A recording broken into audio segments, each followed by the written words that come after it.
19 जनवरी 2025 की वाणी है। प्रातः मुरली ओम शांति। अव्यक्त बाप दादा रिवाइज 30 नवंबर 2003। तो जैसे 2003 भी अब खत्म हो चला है, तो जैसे अव्यक्त वाणियां भी सारी की सारी पूरी होती जाती हैं। टाइटल है चारों ही सब्जेक्ट में अनुभव की अथॉरिटी बन समस्या को समाधान रूप में स्वरूप में परिवर्तन करो। माना जो भी बाबा बताते हैं उसका मैं अनुभव हो।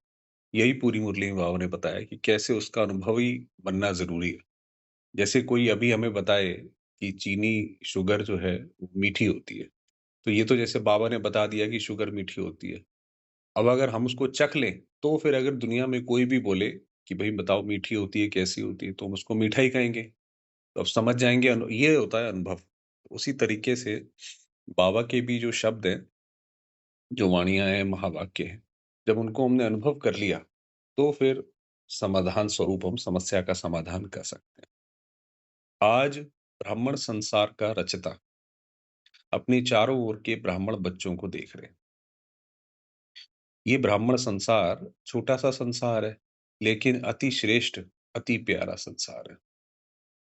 ये ब्राह्मण संसार सारे विश्व की विशेष आत्माओं का संसार है। हर एक ब्राह्मण कोटों में कोई में भी कोई आत्मा है, लेकिन अपने बाप को पहचान, बाप के वर्षे के अधिकारी बने।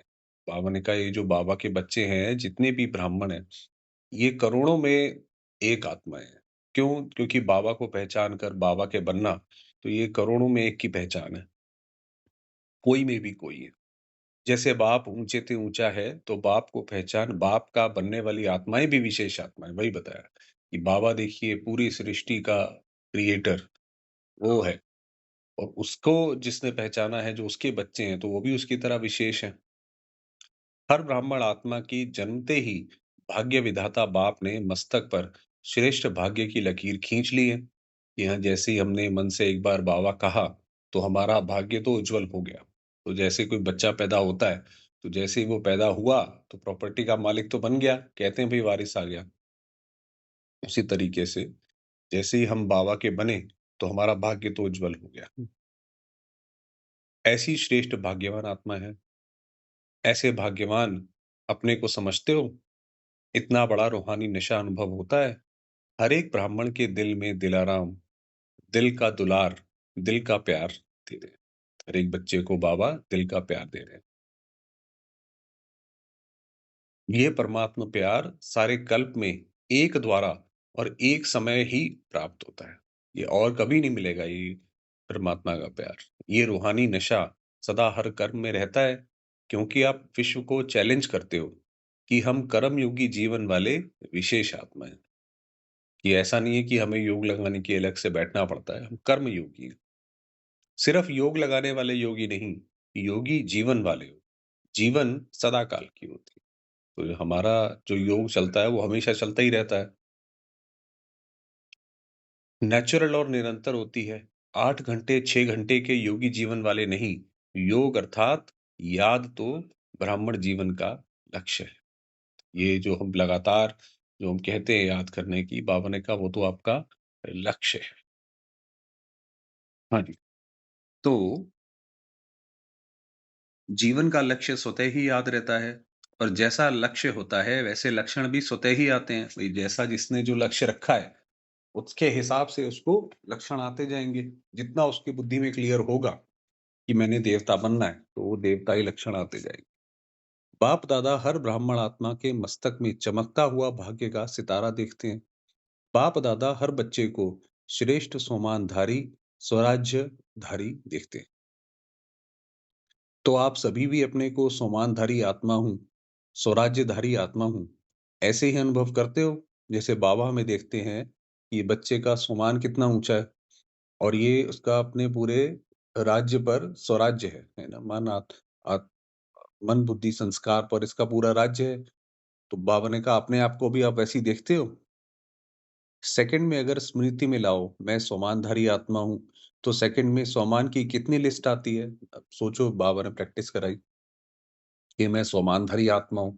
तो कौन-सी लिस्ट आती है कि मैं नूरे रत्न हूँ, है ना? मैं शिव शिव की पार्वती हूँ, शिव की शक्ति हूँ। ऐसे करके बाबा कहते हैं कितनी लिस्ट आती है बुद्धि में? अभी भी अपने सोमान की लिस्ट स्मृति में आई, लंबी लिस्ट है ना। सोमान अभिमान को खत्म कर देता है, क्योंकि सोमान है श्रेष्ठ अभिमान। तो ये जो झूठा अभिमान आता है कि अरे भई मैं ऐसा हूँ, मैं वैसा हूँ, तो वो तो झूठा अभिमान है। तो ये जो वास्तव में सोमान है, ये श्रेष्ठ अभिमान है, कि वास्तव में मैं कैसा हूँ। तो श्रेष्ठ अभिमान अशुद्ध भिन्न-भिन्न देह अभिमान को समाप्त कर देता है। जैसे सेकंड में लाइट का स्विच ऑन करने से अंधकार भाग जाता है। किसी भी तरीके का कोई अभिमान आए किसी के अंदर, तो उस वक़्त अपने अंदर सोमान जगा लो। अंधकार को भगाया नहीं जाता है, या अंधकार को निकालने की मेहनत नहीं करनी पड़ती है, लेकिन स्विच ऑन किया, अंधकार स्वतः ही समाप्त हो जाता है।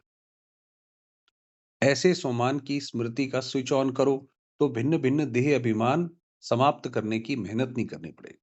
बाबा ने कितना अच्छा बताया कि ये जो भिन्न-भिन्न तरह के देह अभिमान आते हैं, जो हम बार-बार उसमें चले जाते हैं, तो उसमें उसका उत्तर है, अपने को सोमान में रखो।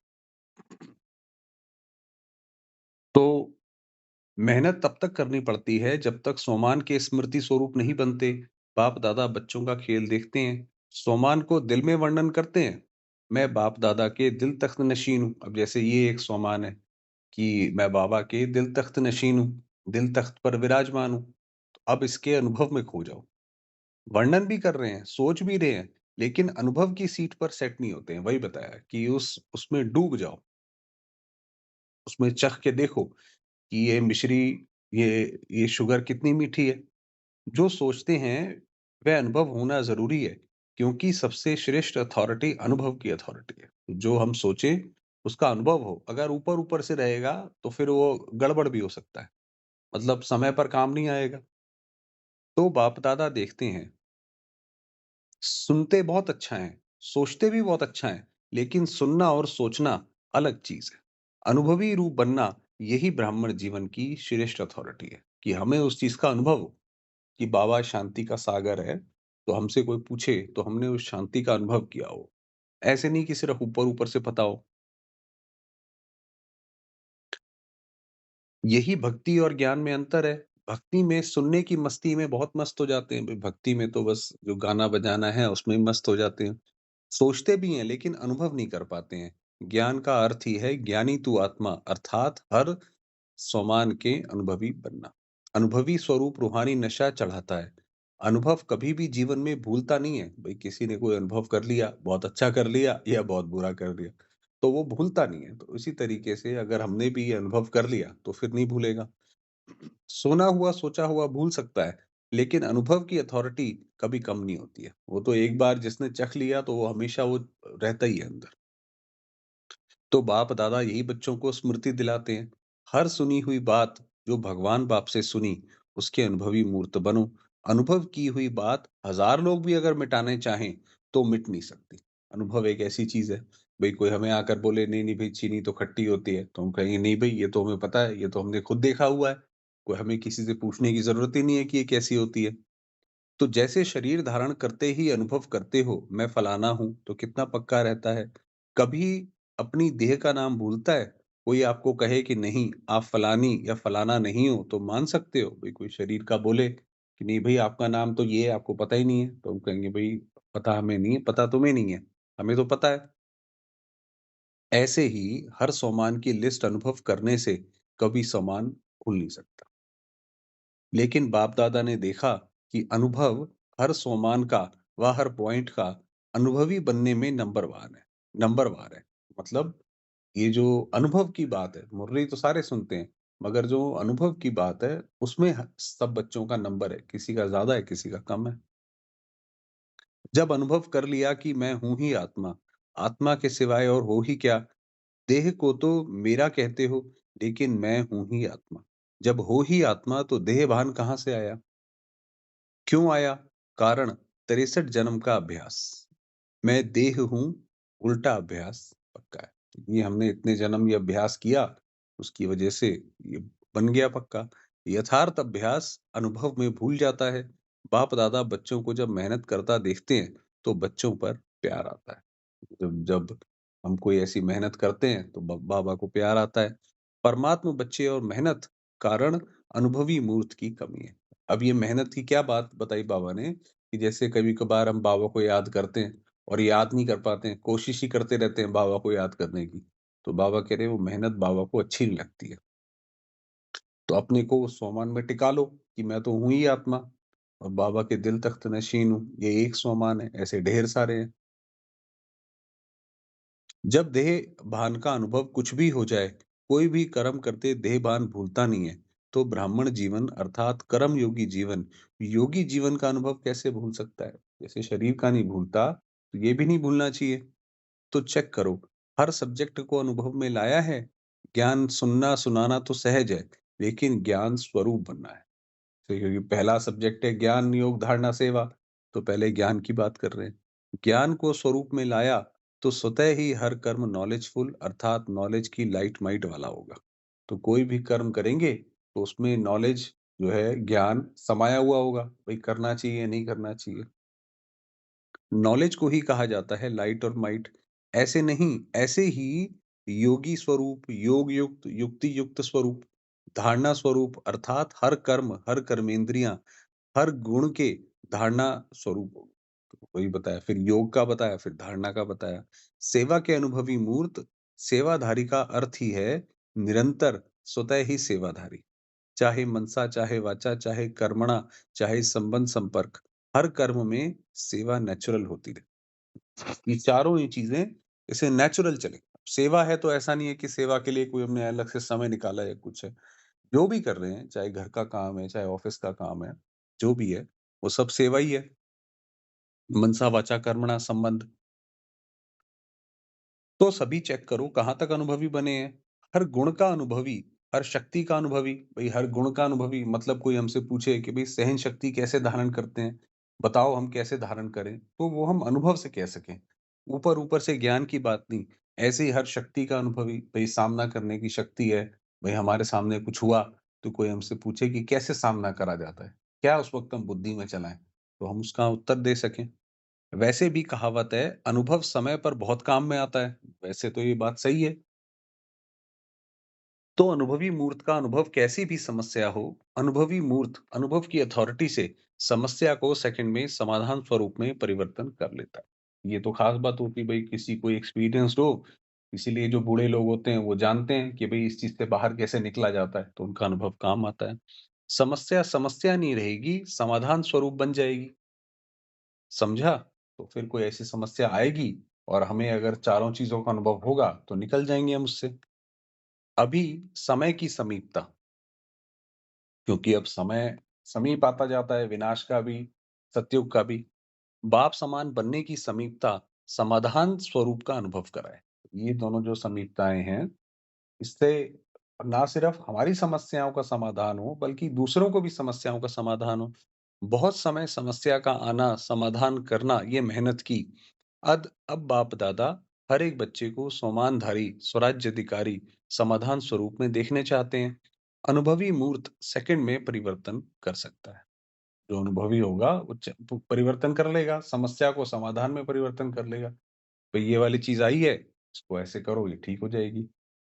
अच्छा, सब तरफ के पहुँच गए हैं। बाबा से मिलने में आए होंगे बच्चे, देश-विदेश से, तो बाबा ने कहा सब तरफ से पहुँच गए हैं। डबल फॉरेनर्स भी हर ग्रुप में अपना चांस अच्छा ले रहे हैं। अच्छा, इस ग्रुप में पांडव भी कम नहीं है। पांडव सभी हाथ उठाओ। माताएँ, कुमारियाँ, टीचर्स हाथ उठाओ।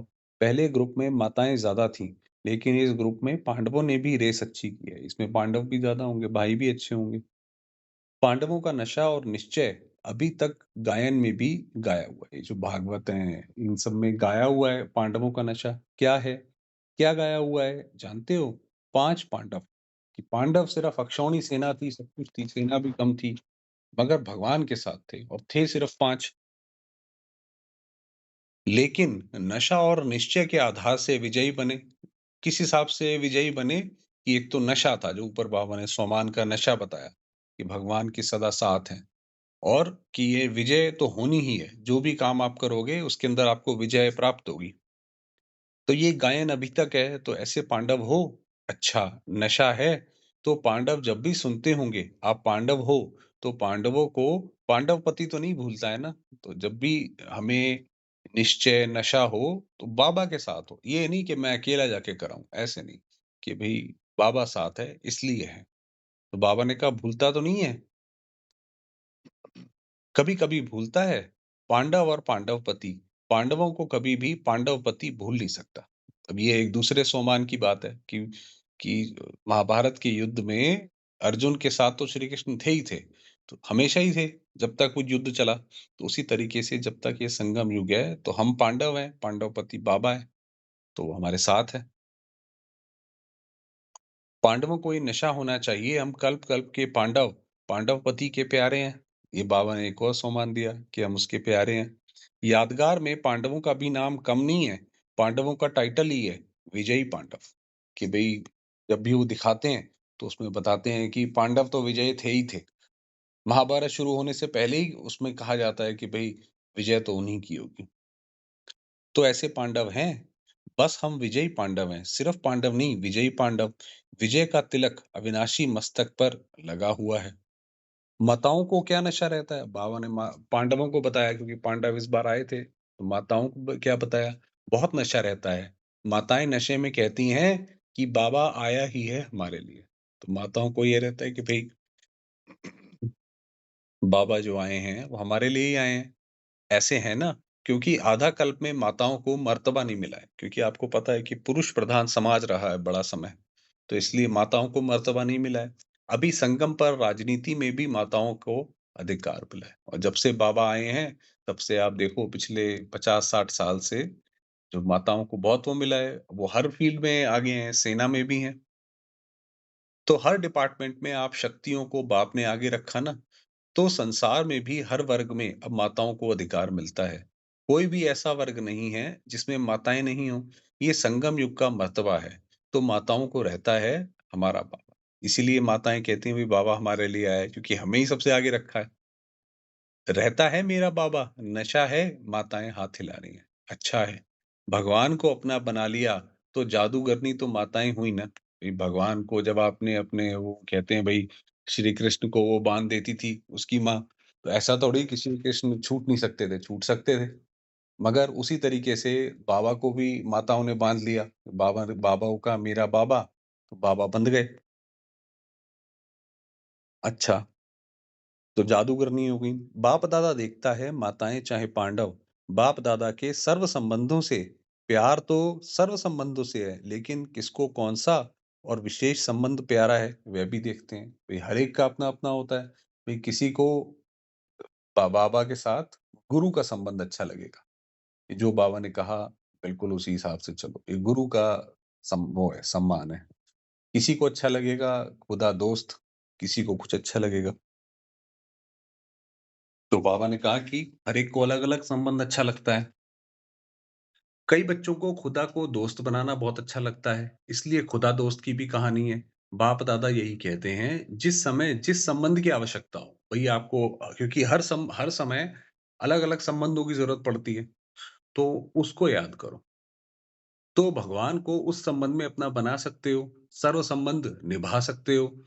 बच्चों ने कहा बाबा मेरा और बाप ने क्या कहा? मैं तेरा। इसीलिए कोई भी संबंध हो, युगल का संबंध हो, हस्बैंड का हो, वाइफ का हो, माता-पिता का हो, वो आप संबंध निभा सकते हो। फिर दूसरी बात, मधुबन की रौनक अच्छी लगती है ना? चाहे कितना भी स दूर बैठे सुने भी, देखें भी, लेकिन मधुबन की रौनक अपनी है। मधुबन में बाप-दादा तो मिलते ही हैं, लेकिन और कितनी प्राप्ति होती हैं? अगर लिस्ट निकालो तो कितनी प्राप्ति है?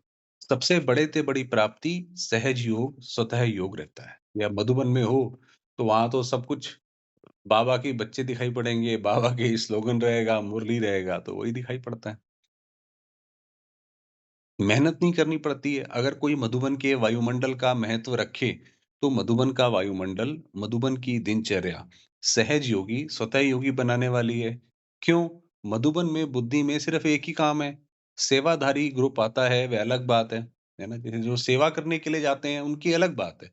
मगर जो जाते ही हैं रिफ्रेश होने, जैसे हम जाते हैं, तो जो रिफ्रेश होने के लिए आते हैं, तो मधुबन में क्या काम है? कोई ज़िम्मेवारी है क्या?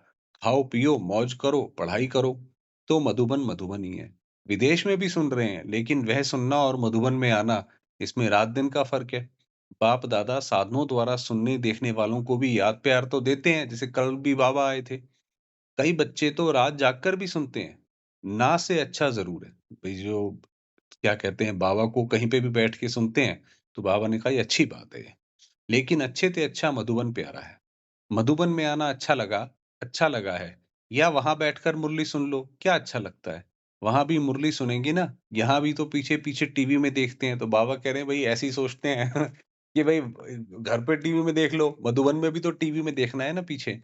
तो जो समझते हैं मधुबन में ही आना है अच्छा है, वह हाथ उठाओ, तो सभी ने उठाया, अच्छा। फिर भी देखो भक्ति में गायन क्या है? मधुबन में मुरली बाजे। ये नहीं है कि लंदन में मुरली बाजे। कहाँ भी हो, मधुबन की महिमा का महत्व जानना, अर्थात स्वयं को महान बनाना। तो बाबा ने कहा मधुबन की उसका महत्व जानो, तो आप भी महान कहलाओगे। अच्छा, सब जो भी आए हैं, वो योगी जीवन, ज्ञानी तो आत्मा जीवन, धारणा स्वरूप का अनुभव कर रहे हैं। अभी पहले टर्न में इस सीज़न के लिए विशेष अटेंशन दिलाया था कि ये पूरा सीज़न संतुष्ट मणि बन रहना है।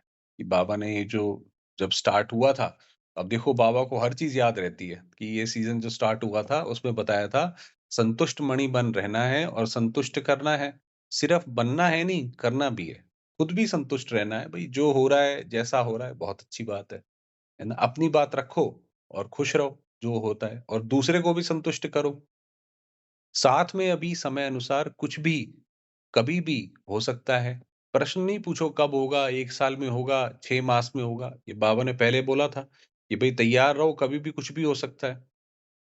अचानक कुछ भी, किसी भी समय भी हो सकता है।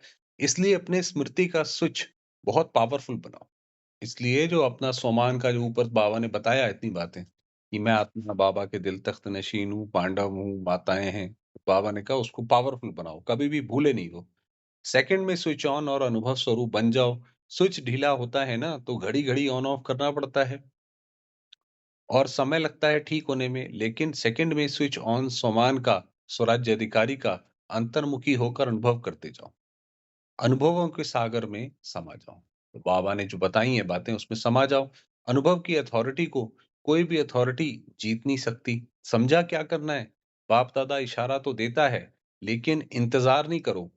कब नहीं, एवर रेडी। ऐसे नहीं सोचो कि हाँ भाई विनाश होगा तो अपनी तैयारी कर लेंगे। अच्छा 6 महीने में होगा जी, तो चलो फिर 6 महीने के बाद तक तो हो ही जाएँगे। बाबा ने कहा ऐसे नहीं, अभी भी हो जाए तो एवर रेडी रहो। कभी भी हो वही विनाश, उससे कोई फ़र्क नहीं। ये अभ्यास करो, क्योंकि फाइनल पेपर सेकंड का ही होना है, मिनट भी नहीं। इफ सेकंड का कैसे होगा जब आत्मा शरीर छोड़ेगी, मगर ये नहीं पता कौन से समय छोड़ेगी। तो जब वो छोड़ेगी उस वक़्त याद होनी चाहिए, तो वो 1 सेकंड का पेपर है। सोचने वाला नहीं पास कर स अगर उस वक़्त शरीर छोड़ रही है और उस वक़्त उसी सेकंड ये सोच लिया कि अरे बाबा को तो याद करना ज़रूरी है, तो याद नहीं करा, सोचा तो फेल हो जाएँगे। तो बाबा ने कहा सोचने वाला नहीं पास कर सकेगा, अनुभव वाला पास हो जाएगा। भई अनुभव वाला होगा बस टिक गए, बस पता है भई इसमें टिके रहो। तो अभी सेकंड में भी सभी मैं परम धाम निवासी श्रेष्ठ आत्मा हूँ, इस स्मृति के स्विच को ऑन करो कि मैं परम धाम में हूँ और श्रेष्ठ आत्मा हूँ। और कोई भी स्मृति नहीं हो, कोई बुद्धि में हलचल नहीं हो, अचल। तो बाबा ने फिर ड्रिल कराई।